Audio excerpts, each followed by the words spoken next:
देखिए, मूलतः ये प्रश्न अब बहुत गंभीर होता जा रहा है।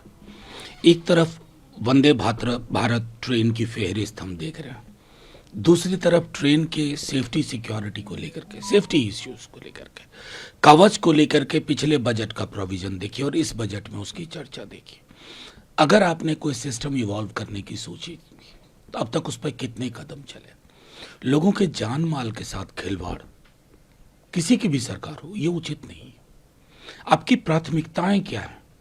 मतलब झंडी हिला देना हर ट्रेन के लिए खुद प्रधानमंत्री जी जाते हैं, मतलब हर वंदे भारत में प्रधानमंत्री जी की मौजूदगी होती है, तो रेलवे सेफ्टी को लेकर के हम किससे शिकायत करें?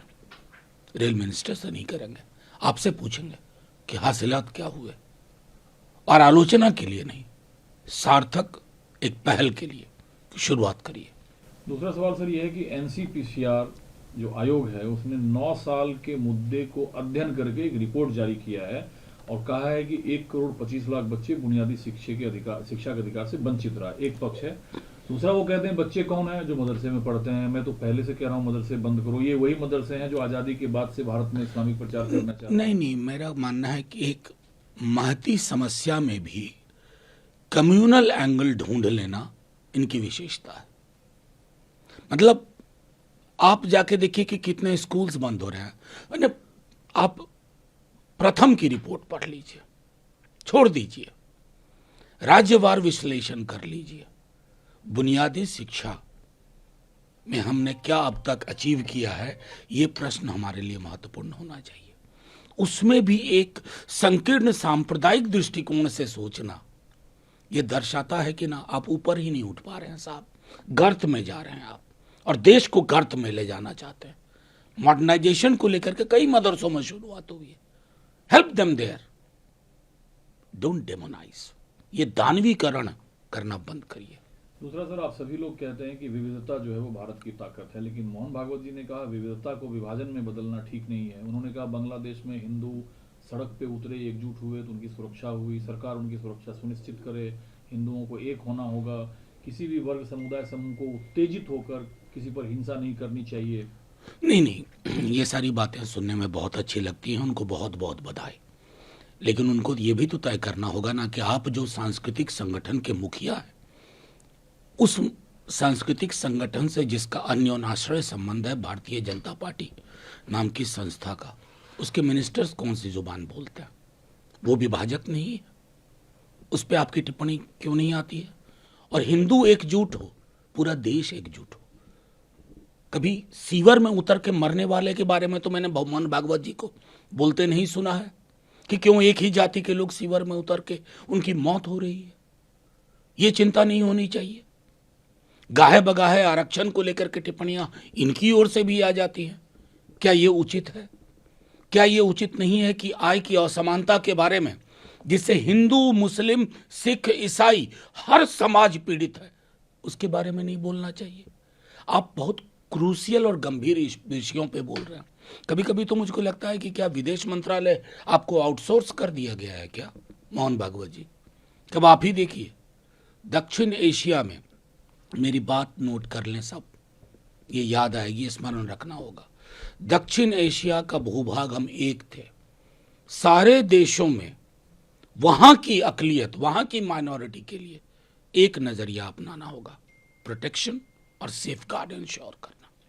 लेकिन आपने विदेश नीति की बात कर ली, विदेश नीति पर ही उन्होंने, क्या ये विदेश नीति पे जो उनका बयान है सवाल आप मानते हैं? उन्होंने कहा बांग्लादेश पाकिस्तान के करीब जा रहा है, बांग्लादेश को लगता है कि भारत हमारे लिए खतरा है, जिस भारत ने उसे बनाया। नहीं, मैं सर्वप्रथम तो ये मानता हूं कि वो समर्थ नहीं है इस पर टिप्पणी करने को। ये काम हमारा एमईए करेगा, हम अपनी सरकार को सुनेंगे, और इसलिए मैंने कहा कि अगर सरकार ने आउटसोर्स कर दिया तो बैठ के बात कीजिए। एक तरफा बयान क्या, पूरी नेबरहुड में हमने क्या हासिल किया, क्यों अलग अलग देश जो हमारे पड़ोस में उनका टिल्ट कहीं और हो रहा है। देखिए, डिप्लोमेसी ट्रायल बैलून नहीं है। डिप्लोमेसी में एक निरंतरता की आवश्यकता होती है। मैं बार बार दोहरा चुका हूं, हम बहुत गरीब देश थे आज़ादी के बाद, लेकिन हमारी फॉरेन पॉलिसी की दुनिया भर में बात मानी जाती थी। क्योंकि उस दौर में जब दो स्ट्रांग पोल्स थे, हमने एक गुट निरपेक्ष आंदोलन अपनी ताकत दिखाई। हमारी वो ताकत बरकरार रहनी चाहिए, बस इतना कहना। लेकिन ये डीप स्टेट, वोकेज्म और कल्चरल मार्क्सवाद जो कह रहे हैं, कुछ लोग विदेश में बैठकर इसको बढ़ावा दे रहे हैं, ये जो शब्द हैं भारी भरकम, इससे क्या देश को... नहीं, मैं सीधे, आप देखिए, मोहन भागवत जी के लिए ओकेजन होता है और हम जैसे लोगों को उस पर प्रतिक्रिया देनी पड़ती है, लेकिन मोहन भागवत जी को डीप स्टेट पढ़ना होगा, थोड़ा और गंभीरता से वरिज्म पढ़ना होगा। कल्चरल मार्क्सिज्म, क्या समझ है कल्चरल मार्क्सिज्म की? नहीं, मार्क्सिज्म के बारे में ही क्या समझ है? मार्क्सिज्म का मतलब सिर्फ नक्सलवाद नहीं होता है ना, एक बदलाव की धारा है। कम से कम सीवर में उतर के मरने वालों के बारे में सोचता है। आपकी कौन सी धारा है भागवत जी? आपके लिए तो मायने जातिगत विभाजन आपको सूट करता है, जातिगत विषमताएं आपको सूट करती हैं। मतलब इतनी तो बात रहनी चाहिए। हरियाणा चुनाव कांग्रेस हार गई, 20 सीटों की लिस्ट चुनाव आयोग को सौंपी है कांग्रेस की, यहाँ गड़बड़ी हुई है। ईवीएम के सहारे चुनाव को छोड़ देना या जो कांग्रेस की... देखिए, सवाल ईवीएम नो ईवीएम का नहीं है। मैं इतना देख रहा हूं कि कुछ उसमें इस बार एक चीज आ रही है कि कितनी % चार्जिंग थी। देखिए, गंभीर मसले हैं। मेरा सिर्फ यह मानना है कि ईवीएम को दोष नहीं, बार बार एक बात दोहरा चुका हूं कि 324 के तहत, आर्टिकल 324 के तहत चुनाव आयोग स्वतंत्र और निष्पक्ष चुनाव का कस्टोडियन है, किसी मशीन का कस्टोडियन नहीं है। जब तक वो क्लैरिटी ना हो, जब तक वो स्पष्टता ना हो, सवाल रहते हैं। और मुझे तो कई नेताओं ने ये भी कहा है कि चुनाव जीतने के बाद भी अगर विपक्ष जीतता है तब भी ये सवाल रहने चाहिए, क्योंकि ये सवाल दलों के दायरे से ऊपर है। अब साउथ एशिया और मिडिल ईस्ट की बात बार बार करते हैं। असदुद्दीन ओवैसी ने कहा है कि भारत 1980 के दौर में चला जाएगा अगर वक्फ संशोधन बिल पे सरकार अपना रुख ना बदला और अगर इजराइल, लेबनान और अरब देशों पर पीएम मोदी ने चुप्पी नहीं तोड़ी। देखिए, मेरा सीधे तौर पर कहना है, पहली बात तो दो चीजें अलग अलग हैं। फिलिस्तीन, इजराइल, लेबनान, ये पूरा का पूरा मसला, हमने बार बार कहा कि हमारी आज़ादी के आंदोलन के बाद गांधी से ज़्यादा क्लैरिटी किसी को नहीं थी।